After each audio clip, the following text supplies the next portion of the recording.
former presidential candidate is here at USC campus. I'm Neel Amarnani, and we're live outside Taper Hall.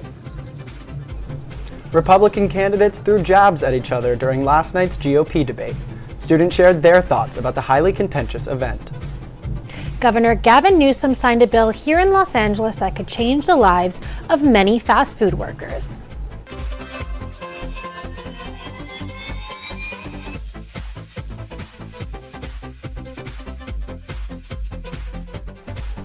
As we're nearing 2024, many presidential candidates and their constituents are gearing up for the election. Hi, I'm Liv Kelleher. And I'm Jack Reid. Former presidential candidate Andrew Yang will be speaking soon to USC students. We have Neel Amarnani live at Taper Hall right now covering the event. Lobbyist and politician Andrew Yang is speaking at an event tonight hosted by the USC Political Union. Yang gained popularity as a 2020 Democratic Party candidate. Earlier, I spoke to the president of the USC Political Union to learn more about tonight's event. Just an open forum discussion where all students and all attendees can ask him questions and not just talk about multipartisanship. We want to talk about a lot of Andrew Yang's platform issues. He is situated in a really interesting area. It's not truly centrist or truly moderate. It really does focus on bridging the divide between right and left and Democrats and Republicans. I think it's a really nice place to meet in the middle and create change.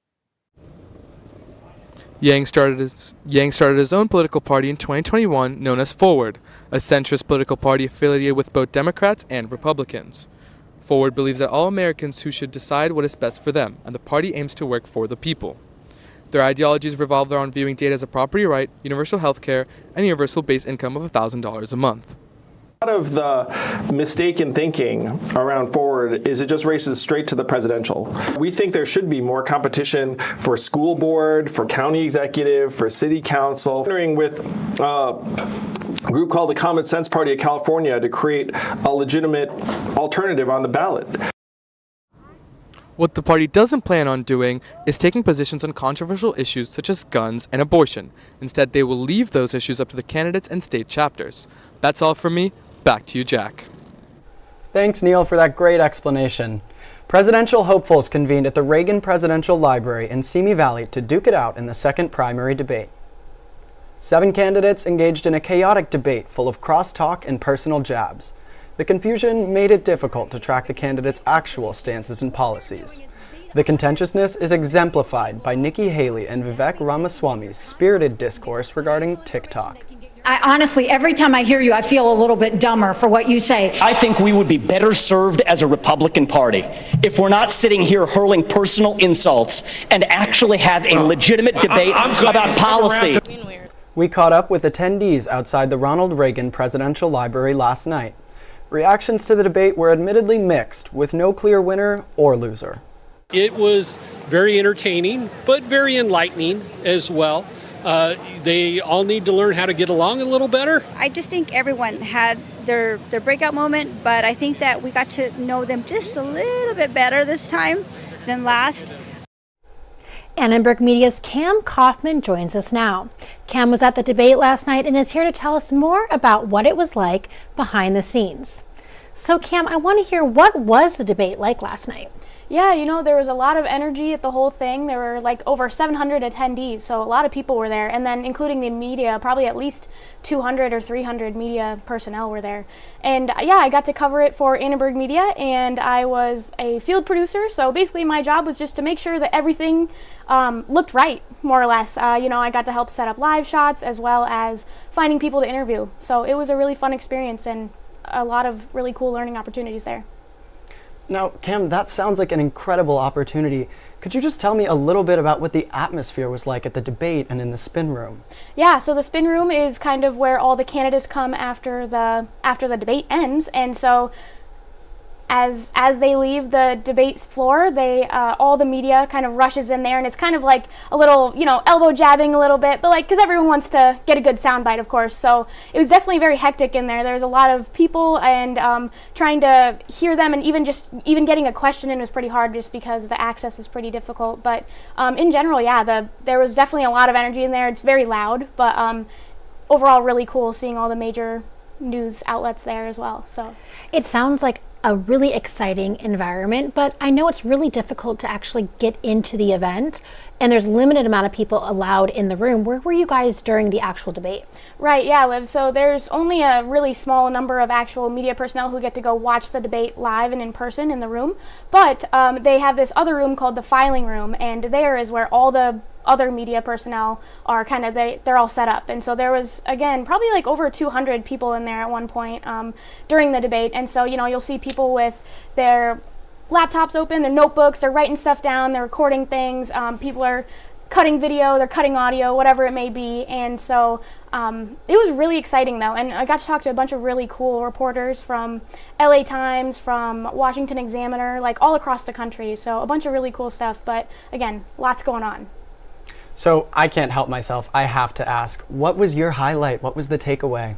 My highlight would probably be just the chance to go cover something for Annenberg Media, like off campus. And you know, it's so fun doing campus news, but also like really getting to go out in the community and cover something like adults, right? So instead of just like campus students, getting to actually go out and do something that really felt like we were serving like a broader audience was really cool. And then just meeting all the people there were a lot of really cool media people that we got to talk to, and then seeing Gavin Newsom, everyone, you know, and then all the 2024 candidates was really cool.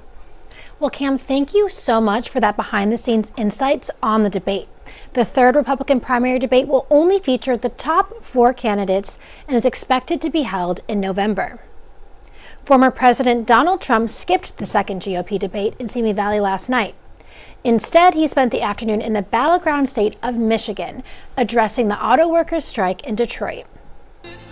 Donald Trump's visit to Clinton Township was met with a warm welcome. The auto workers were key to Trump's 2016 victory, and he looks for a repeat of that support of the strong industrial base. UAW President Sean Fine said, quote, "We can't keep electing billionaires and millionaires that don't have any understanding of what it's like to live paycheck to paycheck and struggle to get by and expecting them to solve the problems of the working class." In his speech to auto workers, Trump criticized President Biden's electric car mandate. The UAW has not endorsed the former president. At USC's Dorn Sipes event, Can Storytellers Save America, attendees commented on the decade-old tradition of incumbent presidents not participating in debates.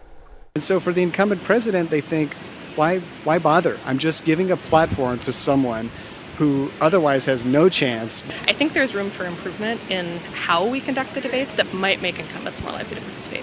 I would say that debates are really for the people to have an understanding of where people are coming from. And whether somebody is an incumbent or not, we still need to know where they're coming from. We would still like to hear them speak about, you know, what they stand for and all of those different things. So no incumbent president has participated in a primary debate since President Gerald Ford. College political organizations give young voters the opportunity to voice their opinions on the state of U.S. politics. We spoke with the communications director for California College Democrats to hear her thoughts on how President Biden is doing.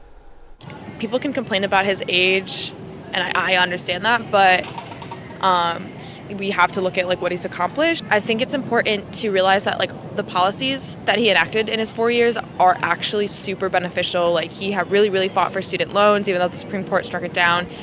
He has passed so much environmental legislation that's been super beneficial. We also reached out to multiple members of conservative college groups, including the USC College Republicans, but unfortunately none were available to speak with us today. New federal disclosures are providing a first glimpse of the financial side to the 2024 election race, showing which candidates have collected the most campaign cash thus far. Currently leading the charge is Donald Trump with $22.5 million in campaign cash. Tim Scott follows closely behind with $21.1 million. Current President Joe Biden ranks third with just over $20 million. Below them are candidates Ron DeSantis and Vivek Ramaswamy. Now, this may not be the whole picture, as candidates like Mr. Trump rely on fundraising committees to spend on their behalf. These groups do not have to file financial reports until the end of the month. If the presidential election ends up between President Biden and former President Trump, voters will be choosing between the oldest and second oldest president in history. In fact, many U.S. politicians are into their 80s and beyond. California Senator Dianne Feinstein is 90 years old. Former House Speaker Nancy Pelosi and Republican Senate Leader Mitch McConnell are both 83 years old. President Joe Biden is 80 and former President Trump is 77. It was just a few weeks ago that Republican Senate Leader Mitch McConnell froze during a news conference. This has occurred 2 times, the first one on Capitol Hill and the second one with reporters in Kentucky. As candidates get older and older, they get more out of touch with like new events and new innovations. In your brain, like your neural pathways are starting to slow down when you get to that age, and I just don't feel like they might not be in the right mindset to more so like run a whole country. I think that there's a big class divide. As much as these people want to paint themselves as commoners and, you know, doing this campaigning and going to these small towns and connecting with common people, the way they live is just completely different from the way that the normal average American lives, and experiences are just completely different. In the 2016 presidential election, fewer than half of Americans 18 to 26 voted. Social media is a common source of news for many younger generations. Students on campus share where they find their news and how they determine its accuracy. I think that's the biggest problem with news media nowadays. It's not that it's untrustworthy, it's just that sometimes in the pursuit of either a political ideology or anything like that, they'll tend to not highlight everything, right? So I think that's why it's really good to get a pretty broad and pretty wide range of media sources, just to see where the truth really lies. Depending on the source and where it comes from. So if it's something like CNN, Fox News, I'm always a little, hesitant about it, just because I understand that it's also, a corporation that is very much driven by money. In a recent study, Pew Research found that 48% of young adults ages 18 to 29 get their news coverage, especially political news, from social media.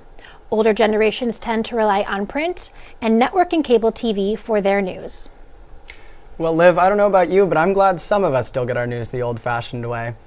House Republicans held the first hearing in the impeachment inquiry of President Biden. Republicans have made Hunter Biden's business dealings the central focus, and to date have not uncovered evidence showing the president received any money from his son's business endeavors. The hearing today before the GOP-led House Oversight Committee was led by Chairman Representative James Comer. According to Comer, GOP investigations have uncovered a mountain of evidence they have yet to reveal. Joe Biden lied to the American people that he never spoke to his family about their business dealings.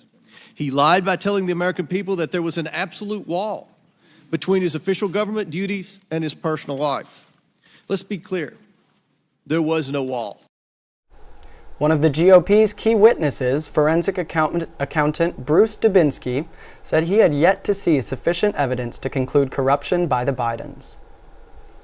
In other news, President Biden spoke today at Arizona State University, where he warned of the perilous state of American democracy. Biden also honored his late friend John McCain and announced plans to build a McCain Library in partnership with the institution. The speech comes amid debate on Capitol Hill over government funding, which has the potential to trigger a shutdown.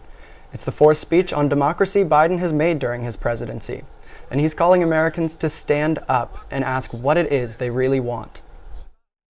But all of us are being asked right now, what will we do to maintain our democracy? Will we, as John wrote, never quit? Will we not hide from history, but make history? Will we put partisanship aside and put country first? I say we must, and we will. Biden pointed to the Make America Great Again movement as the most significant threat to American democracy. Well, good news for fast food workers. California Governor Gavin Newsom was in Los Angeles today to sign a bill that will raise the minimum wage for all employees. The bill will raise the minimum wage to $20 an hour beginning April 1st. This will give fast food workers in the state the highest guaranteed base salary in the industry. Governor Newsom explains why this bill is important to pass. We recognize businesses cannot thrive in a world that's failing. And that's an important point because we're not just about growth. This state's about inclusion. We saw the abuse, we saw the inequities in terms of the wages and the treatment, and we realized we had a responsibility to do more and step up. According to the Bureau of Labor Statistics, right now, workers earn an average of $16 an hour. As we get closer to the 2024 presidential election, students here at USC shared their concerns about issues like abortion, immigration, and the economy. In terms of abortion, just helping to make sure that abortion access is protected in across the world, I guess particularly for college campuses and things like that, or near college campuses would be pretty important. There needs to be more money put into courts, like going through cases instead of like border patrol, because more money is going into that. The recent inflation that's been happening, if that could somehow be controlled, especially with how gentrification has been coming up in multiple communities, especially low-income communities. Agreements don't just come out of nowhere, but like having those sort of like talks and conventions with other countries. And students say they're also concerned about the high cost of education, prison reform, and racial injustice. Well, thanks for watching See It Live. From everyone here at Annenberg Media, I'm Liv Kelleher. And I'm Jack Reid. For more coverage, watch and subscribe to our YouTube channel at youtube.com/Annenberg Media. As always, thank you and good night.